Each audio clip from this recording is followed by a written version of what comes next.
नाशिक जिल्ह्यामध्ये पावसाचा जोर वाढलेला आहे। मुसळधार पाऊस होतोय आणि त्यामुळे गोदावरीच्या पाणी पातळीत झपाट्याने वाढ होते। गोदावरीच्या पात्रातील बहुतांश मंदिरं पाण्याखाली गेली आहेत। तुतोंड्या मारुतीच्या गुडघ्यापर्यंत पाणी आलेलं आहे। नाशिक जिल्ह्याला 2 दिवस पावसाचा येलो अलर्ट देण्यात आलाय। आताची महत्त्वाची बातमी नाशिकमधून। नाशिकमधली दृश्य आपण पाहतोय। नाशिक जिल्ह्यामध्ये सध्या पावसाचा जोर वाढलेला आहे। गोदावरीची पाणी पातळी झपाट्याने वाढते। बहुतांश मंदिरं तिथल्या पात्रामधली पाण्याखाली गेलेली आहेत। दुतोंड्या मारुतीच्या गुडघापर्यंत पाणी पोहोचलेले आहे। या संदर्भात अधिक माहिती देत आहेत आमचे प्रतिनिधी सागर गायकवाड। सागर, काय सध्या तिथली परिस्थिती आहे? नक्कीच काल आणि आज नाशिकमध्ये येलो अलर्ट देण्यात आलेला होता। काल रात्री मोठ्या प्रमाणात पाऊस पडला होता। त्यानंतर आज पहाटेपासून नाशिक शहरा परिसरामध्ये मोठ्या प्रमाणात पाऊस पडतो आणि याचा परिणाम गोदावरी नदी पाणी पातळीमध्ये वाढ झालेली आहे। आणि मी आता नाशिकच्या ऐतिहासिक महत्त्व असलेल्या गोदाकाठी आहे, रामघाटावरती आहे। इथे जर बघितलं तर गोदावरी नदी पाणी पातळीत वाढ झालेली आहे। यामुळे हे जे सगळे मंदिरं आहेत गोदाघाटावरील त्यांना पाण्याने वेढल्याचं आपल्याला पाहायला मिळतं। जे छोटे मंदिरं आहेत ते पूर्णतः पाण्याखाली गेलेले आहेत।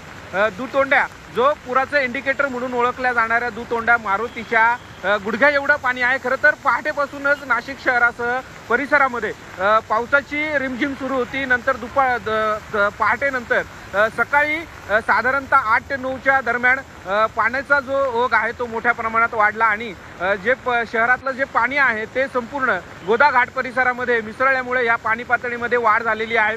खरं तर अजून नाशिकच्या पूर्ण परिसरात जे नदी धरण परिसर आहे त्या ठिकाणी पाऊस जोरदार सुरू आहे।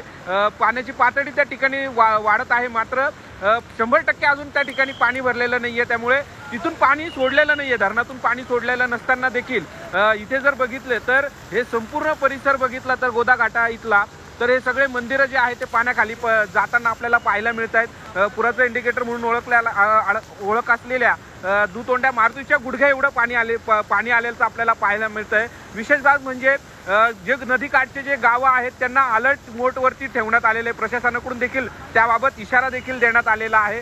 जर पावसाची ओघ जर अशी सुरू असली, पाऊस जर असाच सुरू असला तर ह्याच पाणी पातळीत मोठ्या प्रमाणात वाढ होईल आणि यामुळे नदीकाठचे जे गावं आहेत त्यांना सतर्कतेचा इशारा देण्यात आलेला आहे। त्याचबरोबर या परिसरात जर इथे बघितलं तर अनेक नागरिक भाविक या ठिकाणी येत असतात आणि दर्शनासाठी येतात।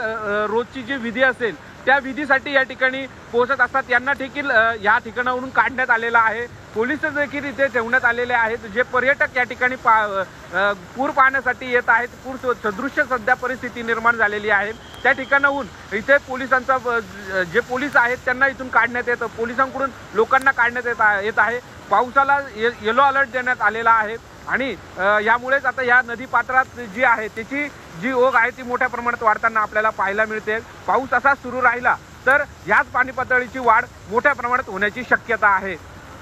अगदी सागर, एक महत्त्वाचा मुद्दा, प्रशासनाने या संदर्भात काय नेमक्या उपाययोजना सुरू केलेल्या आहेत, काय पावलं उचलली आहेत?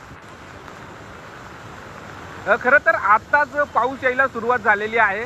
पहाटेपासून पाऊस सुरू आहे। अजून पावसाने ज्या प्रमाणात पाऊस पडायला पाहिजे होता त्या अजून पडलेला नाही। यामुळे प्रशासन जे आहे ते अलर्ट मोडवरती आहे। पावसाने जर अशीच रिमझिम जर सुरू राहिली आणि पावसाने जर अजून मोठ्या प्रमाणात पडायला सुरुवात झाली तर प्रशासनाने जे नदीकाठचे गावं आहेत त्यांना सतर्कतेचा इशारा देण्यात आलेला आहे। त्याचबरोबर पावसाची रीप वाढत राहिली तर स्थलांतरित होण्याचं आव्हान देखील प्रशासनाकडून देण्यात आलेलं आहे। त्याचबरोबर जे इथे नदीकाठमध्ये जे छोटे मोठे जे ग्राहक व्यापारी आहेत त्यांना देखील इथून काढण्यात, त्यांची ज्या वस्तू आहेत त्यांना काढण्यासाठी प्रशासनाला सांगितलेलं आहे। त्याचबरोबर या ठिकाणी अनेक पर्यटक बाहेरून येतात। इथे त्यांची 4 चाकी वाहनं असेल, मोठ्या गाड्या असतील त्या लावतात, त्या देखील काढण्यासाठी प्रशासनाने इथे काही बंदोबस्त करण्यात ठेवलेला आहे। इथे जर बघितलं तर हे जे पोलीस आहेत या सगळ्यांना, हे जे छोटे मोठे जे व्यापारी आहेत, छोटे मोठे जे फळ विक्रेते आहेत त्यांना सगळ्यांना या ठिकाणाहून काढायचं जे काम आहे ते पोलिसांकडून करण्यात येतं।